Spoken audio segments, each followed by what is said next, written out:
Welcome to the Boldest You podcast. I'm your host, Carrie, and I'm thrilled to bring you real conversations with bold women and men.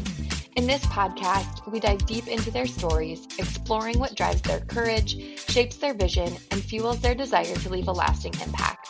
These are honest, vulnerable, and inspiring moments that celebrate what it means to be bold. Let's discover their legacies together. I'd like to introduce you to our bold woman of the hour, Elise Labernik. Elise is a tax partner at Eide Bailly. She received her accounting degree in 2009 from Minnesota State University Moorhead and has been with Eide Bailly ever since. She is an auntie to 5 and has 2 kitties with her husband, Matt. Personally, she enjoys music, cooking, shopping, the Green Bay Packers, and has been a diehard Survivor fan for over 20 years. Welcome, Elise. Let's get into it. Hi, Elise. Welcome. It's so fun to have you on the podcast today. Thanks, Carrie. It's great to be here. Awesome. Well, we are going to dive right in, and playing off the name of the podcast, can you tell us about a time when you've had to be bold? I would say something that comes to mind would be when I took over the tax department head role here at Eide Bailly. Yes, that is definitely an example of a bold moment. Promotions can be exciting and nerve-wracking and pretty much every emotion in between. So walk us through that. When you were already a partner when you became a tax department head, but what was that like? Did you have any hesitations? Was it an automatic, yes, I want to do that? I'd love to hear more just what that decision process was like. Yeah, for sure. I would say the idea was planted a couple of years prior to the opportunity actually coming my way. And the first time it was brought up to me, I honestly thought it was a joke. I remember walking away from the conversation, just shaking my head, thinking that's absolutely not anything I could ever tackle. There's no way I ever thought I could do this job. I never would have put myself up for it if I hadn't been encouraged to. But a couple of years after that initial conversation was when our current department head had another opportunity come his way. So was more seriously looking for somebody to take over that role. And he thought it would be a good fit for me. And so I immediately called my father because that's what I do when I ever have big decisions to make in my life. And he couldn't, for any reason, think why I wouldn't do it. From my perspective, everything that went through my mind the first time around was all of the things I couldn't do, all of the things that would be challenging, all of the things that were scary. And I wasn't thinking about any of the positive things or any of the reasons why maybe someone was putting me up for this kind of a promotion. So I took a step back and thought, okay, if this person in my life who knows me better than anybody else thinks I can do it. And if my current boss, who I've trusted and respected my entire career, thinks I can do it, let's give it a shot. I love that. And I think that self-doubt is really relatable. I know I've had it when I changed my career. I know I worked with you in the tax department, and when I switched over to HR, that self-doubt was definitely a big part of that. And so it's cool. I feel like on this podcast a lot about the connections that we have with people, and your dad sounds like, obviously, I mean, it's your dad. That's a great connection to have, but even just the others in your life that have encouraged you and advocated for you to take on that opportunity. And leadership is a journey, right? We don't all start as a leader or a tax department head. It takes us a minute to get there. So as we think about your career and going from when you first entered the career force to being a tax department head, what are the skills that you think you use the most now that you also used early on in your career?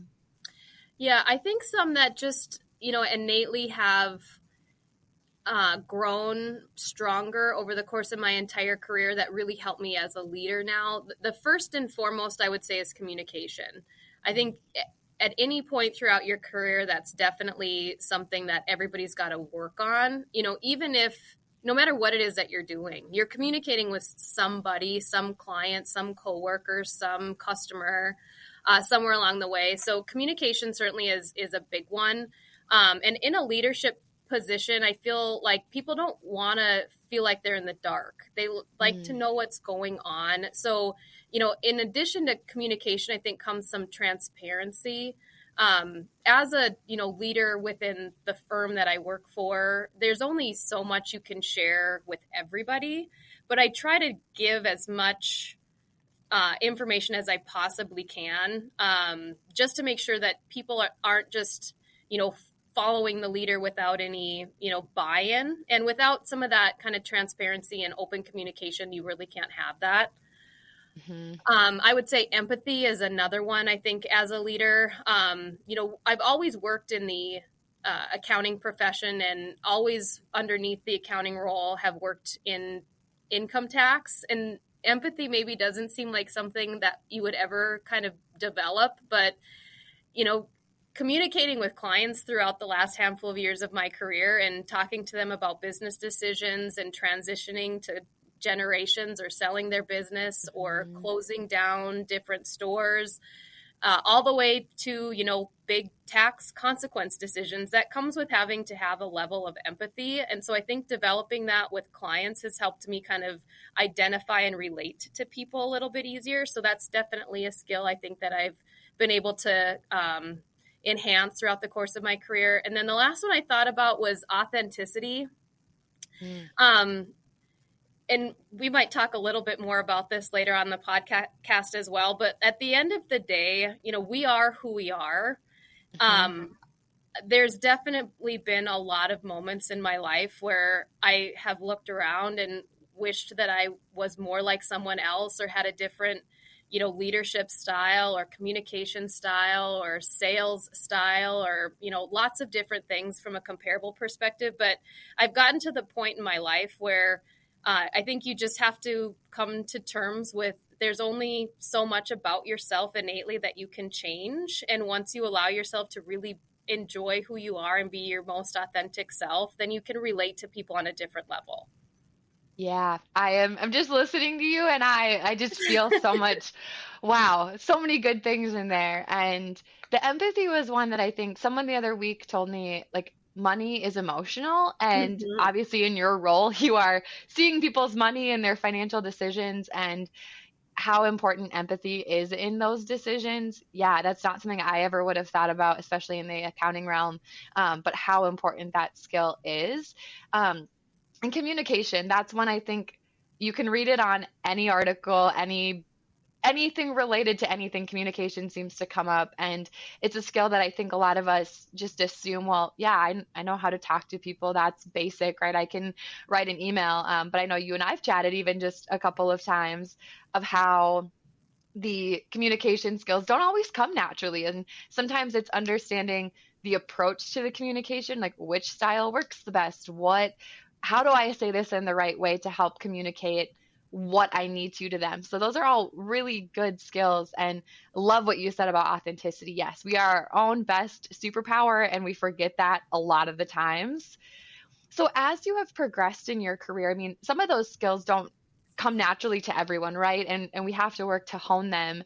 So what are things that you have done throughout your career to help you build those skills to be able to bring them into your role? Yeah, I would say it seems really simple, actually, but something that I did even very, very early in my career was really to just say yes to opportunities. And when I say that, I'm not really talking necessarily about work projects, although that definitely, builds different skill sets. But I joined as many kind of internal and external types of organizations and committees as I could to meet new people, learn more about my firm, learn more about my community. And I think that just really helped me to learn about myself and a lot about kind of networking and putting myself out there. I certainly put myself in as many social settings as I could because that's not a comfortable place for me. I'm, innately introverted. That's just who I am. But I know how important it is professionally to be able to have conversations with people, to build business, to expand your social networks. So I knew that was going to be a challenge. So I just, dived right in. And sometimes it was as simple as going to a young professional event for our chamber or something that was more geared for young professionals within my profession. Maybe it was joining our recruiting team. So it was working with people that were close in my age and students, and that those people are easy to talk to. So those little things just kind of helped to build some bigger opportunities. But I feel like if I hadn't done that, then when there were some better opportunities for me to get more involved, they would probably have not come my way. So over the course of my career, I was able to chair a committee with our North Dakota CPA Society. I was selected to be a leader when our firm started this women's initiative a handful of years ago. I was asked to be the board chair for a nonprofit I'm very passionate about.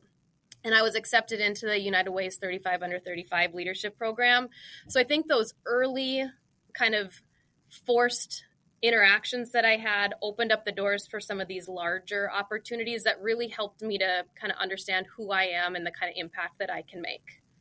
Yeah. Wow. You listed off some of those things, and bold really was the word that was coming to my mind. Saying yes to those things, I think, is a perfect example of it takes boldness to say yes, to put ourselves out there. And especially when we are more introverted, I know I have felt that same way as well, especially COVID changed and I work from home and it's easier to stay at home. But the importance of doing those things, it proves to ourselves that we can do those things, and it's important to meet those people and the opportunities that can come from saying yes. And how often do we not say yes because we're doubting ourselves, like you were talking about earlier? And I just imagine where your career would be if you weren't tax department head, right? So the incredible things that you did to build those skills has also helped you just be the leader that you are today, which I think is so cool.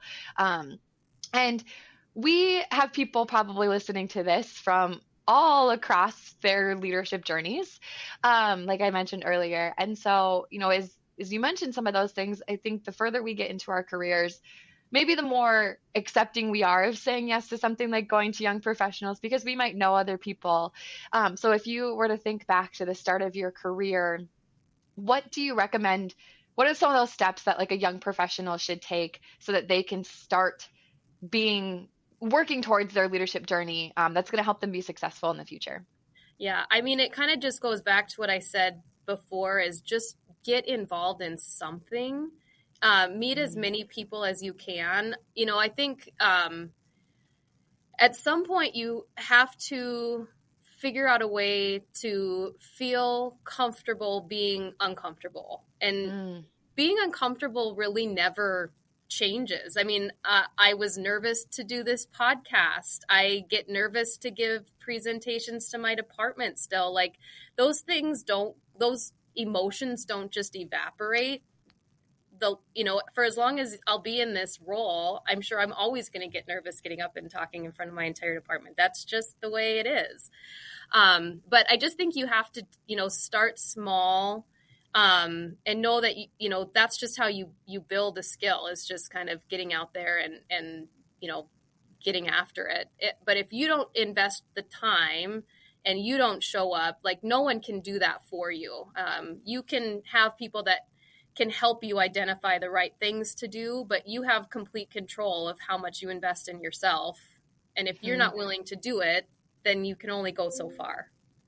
Yes, I just co-sign that 100 times. And I think of all the times I have talked to students, that's exactly what I say, that you have to take that first step. Like I can give you a list of all the different things to get involved in, or tell you, ask your department head to coffee. I'm sure they'd love to have a conversation with you, but until you're willing to take that first step, it's your decision. And so, yeah, I think that's so important. And when we think, I've been saying on this podcast before and just in general, yes, those bold moments, like you mentioned, of leading a nonprofit as on the chair, being a tax department head, like those are bold things too. But asking someone to coffee can be an example of a bold decision, or like you said, volunteering to speak up in a meeting can be bold. There's so many different things that we can do, and it doesn't have to look the same for every single person. That's the unique thing about our journeys, is we get to decide where we spend our time and how we build our skills. And in the Fargo Moorhead community, I think that's the other thing, that there's a million opportunities that we just don't know about until we start looking for them. Even some of the things that you mentioned, I was like, yeah, those are great ways to get involved in the community. And the more that you are putting yourself out there, I feel like the more those opportunities come our way. Um, so we kind of talked about this young professionals and how do we start? And as tax department head, I know that you have to lead both people who are further in their career, like partners, but also just down to interns. We were talking about that before we hopped on. So how does your leadership style or even just mentoring those folks in your department change depending on the level of their career that they're in? Yeah, I guess I would say for those that have been with the firm or in their careers for a longer period of time, maybe are in that more kind of manager or partner type level, I look at them more to some degree as a peer level leadership. So I kind of, I certainly expect more from them, and I push them for kind of more collaboration and action. There's definitely a level of communication that comes with any kind of leadership. So there's things that I am privy to that I just have to share with them and then get them on board and get them to help me get everybody else on board. But for people that are newer in their careers, that's almost maybe a little bit more engaging to some degree. They're the ones that are looking for guidance and direction and understanding. And, I feel like you've got to figure out a way to meet people individually. So there's a lot of sort of commonality behind how you communicate and what you're doing from a leadership perspective for people that are earlier in their careers. But you sort of have to individualize it too, to keep people engaged. And that's something I really enjoy, is just figuring out what motivates people, what keeps people here, what keeps people engaged and wanting to show up and do the work every day. And I don't feel like you have to do quite as much of that once people are a little bit more committed and into the groove and have made their decision that this is the career that they want. There's always some of that engagement all the way through the partner level at the firm that I work for, that, you can't take that for granted at any level. But certainly when people are a little bit newer to their careers, as much as, just keeping everybody moving towards a common goal is important, it's also very much making sure they're feeling like they're investing in the career that they want to see themselves in for a long period of time. Yeah, I think you hit the nail on the head there with the individualized approach. And as someone who I became a people leader in the last couple of years, it's not as easy as we can make it be, but it also can be, where it's about caring about people. It's the empathy that you mentioned earlier of understanding each person is their own unique set of feelings, emotions, and skills, and how do we learn that about them so that we can lead them in the way that they need to be, because some need that open door where it's more just, hey, I need to talk this through, and other people are, nope, I've got this, and I just need your thumbs up. And the common goal, I think that's the other side, as a people leader, recognizing that, like you said, sometimes you're going to have the information before everyone else, and it's our responsibility to get those people on board with us. And so I think all the skills that you mentioned earlier, the empathy and communication and authenticity, all help in the case of I have to get people on board with these decisions. And I know we talked about this briefly. You mentioned, hey, what would you recommend to someone in young professional, but just in your experience of working with all sorts of young professionals, what other advice would you give to listeners who are in that very first starting of their career and probably panicked, because we all feel that way when we start our career? I have a few pieces of guidance here that I'd like to share. The first one, I think, is that what you know and who you are right now, if you're starting your career and you're certainly younger, that's professionally not who you're going to be in 10 to 15 years. I think you have to give yourself some grace to change and to embrace that you're going to change. So what you want your career today is not necessarily what you're going to want it to be. There's so much growth that happens in your 20s and your 30s. I think maybe once you get to kind of your late 30s or early 40s, you've kind of got it all figured out, and then you can just kind of focus on being who you are and getting your work done. But I think you just have to understand that and just kind of go with that to some degree. And you don't have to have it all figured out when you start your first job. I'd love to stay, for me, that worked out great. And I think that there is a lot that can be said about loyalty and starting your career somewhere and staying there your entire career. I know there's a lot of people that don't see that for themselves, but I think you should give yourself the opportunity to figure that out. I don't think you should start a career with the expectation that you're going to be there for the next 30 or 40 years. And I also don't think you should start your career and say, I'm only going to be here for 3 to 5 years because then I need to try something else. I sort of think you just kind of have to roll with it and see what happens. I also think you just need to be a little bit patient. I talk to a lot of young people who have a lot of big goals for themselves, but sometimes they're unrealistic, and it's hard to get people to understand that. There is absolutely nothing wrong with a lot of hard work without the same amount of payoff earlier in your career. I think that the harder you work, you certainly have a lot more doors that open and a lot more opportunities to you. But I think that there's a level of patience that comes with kind of moving up and moving on that is really important. Certainly being yourself. And again, that might change and transition over time, but really being comfortable being yourself is very, very important. And I think the last thing that I would say is to just not be afraid of doing something wrong or, failing. I know there's a lot of talk about failing fast and failing often. And failure sounds like such a negative word, but it's so not. Because if you don't try something, it's either going to work or it's not. And not working is not necessarily a failure, but that's how we always take it and how we always think about it. But if you don't put yourself out there, or if you,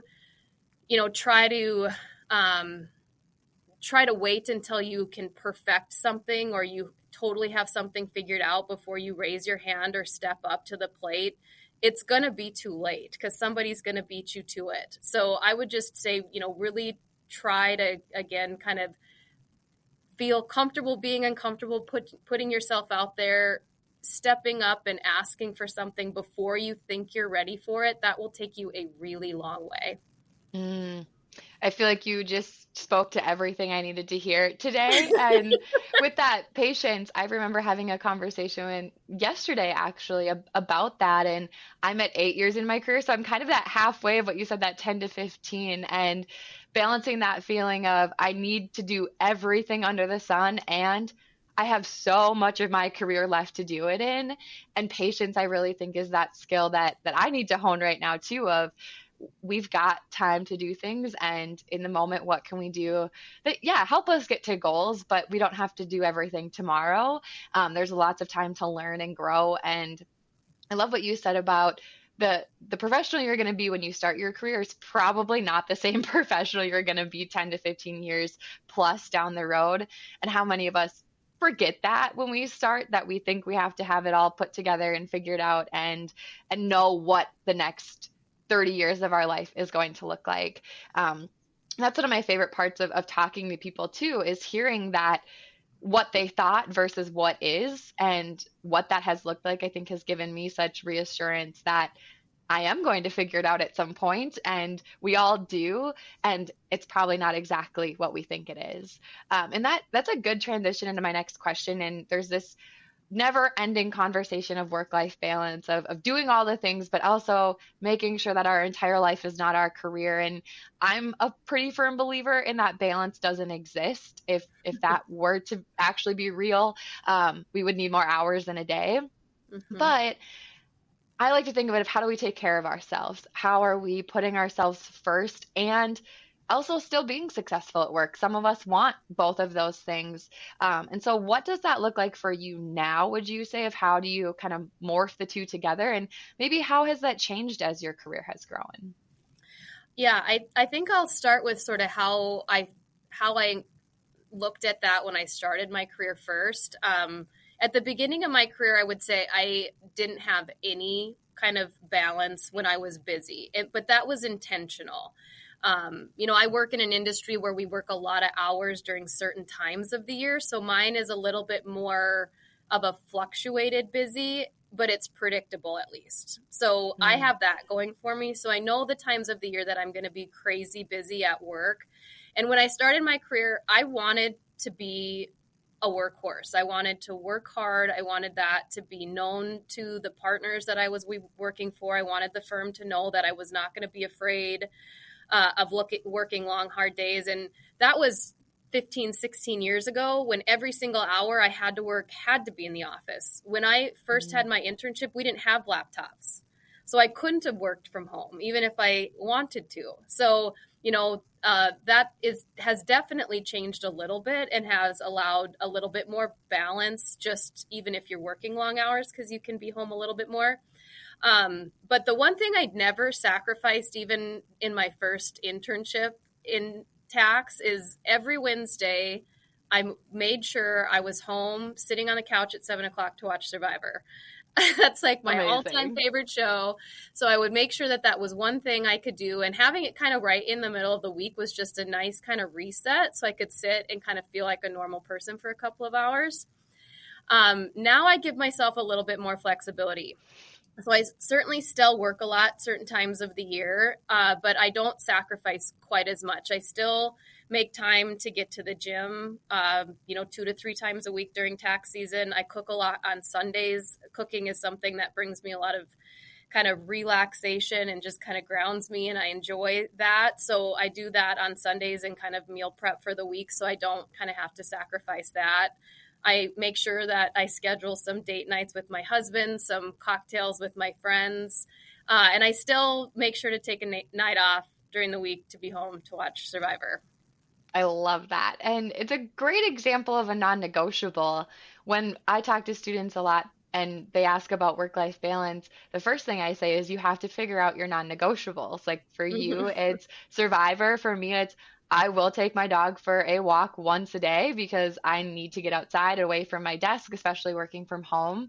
And so we all need those things. And I love that as your career has progressed, you've been able to find more of those things and find that balance. And I do think there is something to be said at early in your career, there's a lot of learning to be done.